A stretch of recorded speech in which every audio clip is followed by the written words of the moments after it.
fluida di dalam pipa. Aliran fluida kita sudah mengetahui ada dua jenis, yaitu laminar dan turbulen.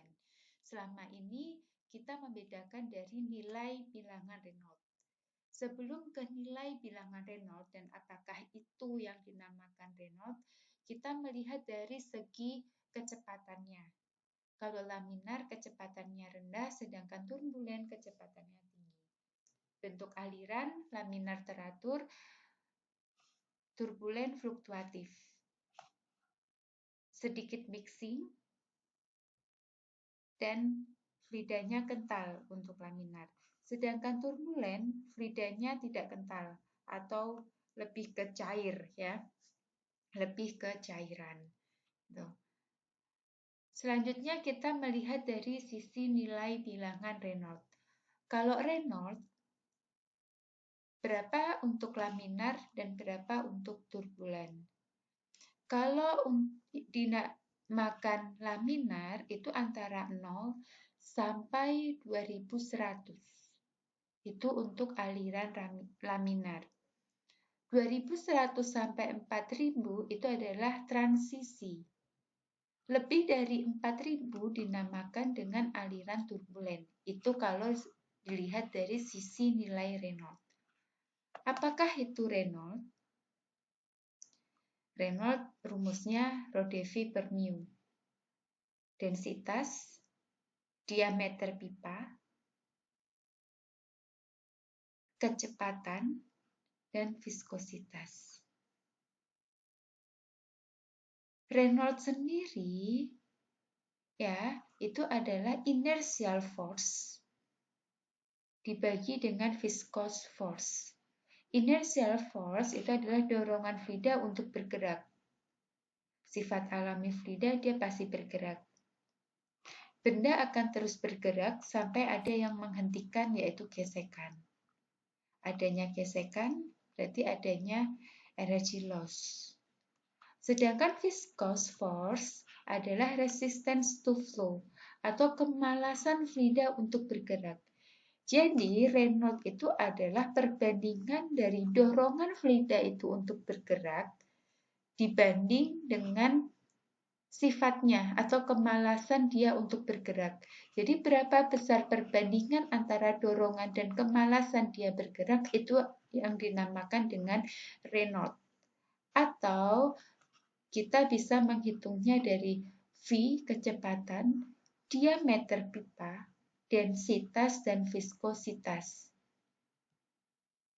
Diameter pipa kita harus mengingat bahwa saat kita menghitung pipa ada berdasarkan outside diameter atau inside diameter.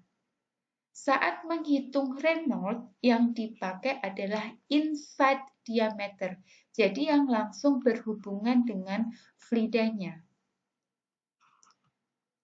Kekekalan energi mekanik pada pipa dengan friksi. Adanya friksi, ada energi mekanik loss, ada energi loss, yaitu energi mekanik 1 dikurangi energi mekanik loss atau yang hilang sama dengan energi mekanik 2. Sekarang disebabkan dengan apa saja energi loss itu? Kita lihat ilustrasi. Ada fluida, ada cairan yang masuk ke pipa. Pipa tidak harus lurus bentuknya. Pipa bisa berkelok-kelok. Kalau lurus pasti kita membutuhkan lahan yang sangat luas atau yang sangat panjang. Kita misalkan masuk, jadi fluida tertentu masuk ke dalam pipa dengan ukuran tertentu. Pipa itu ada faktor kekasaran bahan pipa atau bahan pipa mempengaruhi kekasaran atau kekasaran dipengaruhi oleh bahan pipa. Jadi kalau kita beli pipa, itu dia sudah mengandung nilai tersendiri untuk kekasarannya berapa. Sehingga setiap jenis pipa akan mempunyai nilai faktor kekasaran yang berbeda. Ada kekasaran, pasti ada friksi. ada friksi, ada energi loss. Oke, udah satu. Berarti diakibatkan adanya friksi, gesekan fluida terhadap dindingnya. Selanjutnya, dia melewati fitting atau belokan. Di mana kalau suatu fluida melewati fitting atau belokan, dia punya energi loss. Wah, fitting. Dan seterusnya. Jadi nanti tinggal diakumulasikan.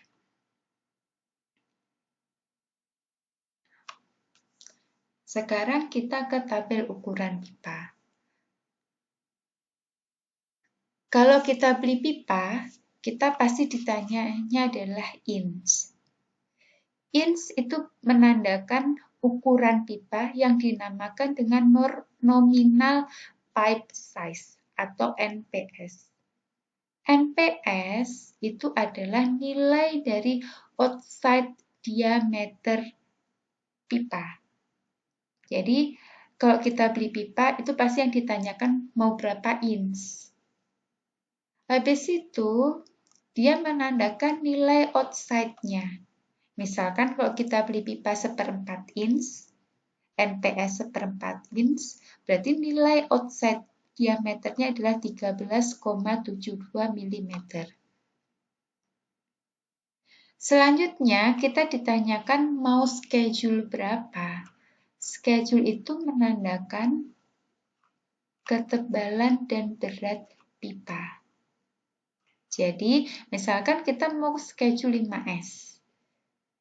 Berarti kalau schedule 5S dengan 1/4 inch tadi, dia ketebalannya adalah 1,24 mm. Sedangkan beratnya adalah 0,387. Demikian untuk schedule 10, 40, dan 80. Ini semua data. Anda melihat, bukan dihafalkan. Bukan perhitungan. Jadi ini adalah data yang sudah pasti. Jadi saya ulangi, NPS itu menandakan outside. Bagaimana menghitung inside? Menghitung inside dari pipa, berarti outside diameter dikurangi 2 kali ketebalannya. Karena kan ada 2 sisi ketebalan, berarti outside dikurangi 2 ketebalan sama dengan inside diameter. Berarti bisa untuk menghitung Reynolds. Fitting, banyak sekali jenis fitting. Ada T-plan N, jadi dia terus reducing T, elbow, ini yang sering dipakai atau yang sering kita jumpai dinamakan dengan elbow, dan sebagainya. Fitting itu dia punya nilai LE/D. Dia menandakan nanti berhubungan dengan energy loss-nya. Apa itu LE, panjang ekivalen? Panjang ekivalen itu misalkan jika sebuah fitting diibaratkan sebagai pipa lurus, maka panjang pipa lurus dengan diameter dan bahan yang sama memberikan nilai friksi yang sama adalah panjang ekivalen fitting. Jadi misalkan panjang ekivalen itu setara apabila fitting dianggap sebagai pipa lurus. Jadi itu berapa nilainya? Oke. Faktor kekasaran pipa tadi sudah saya jelaskan berkaitan dengan materialnya atau bahannya. Jadi aluminium bahannya sekian kekasarannya 0,001 sampai E/D, ambil ke kiri atau menggunakan persamaan. Sekarang head loss dan energy loss. Head loss itu adalah besaran yang mewakili energi mekanik yang hilang. Rumusnya adalah ini. Nilai dari head loss itu dipengaruhi oleh friksi, fitting, dan lain-lain. Energy loss itu rumusnya adalah mg kali h loss. Head loss dari sini. Delta P berarti rho G kali head loss-nya. Pressure drop per 100 meter itu mengukur atau mengevaluasi ketepatan pemilihan diameter pipa.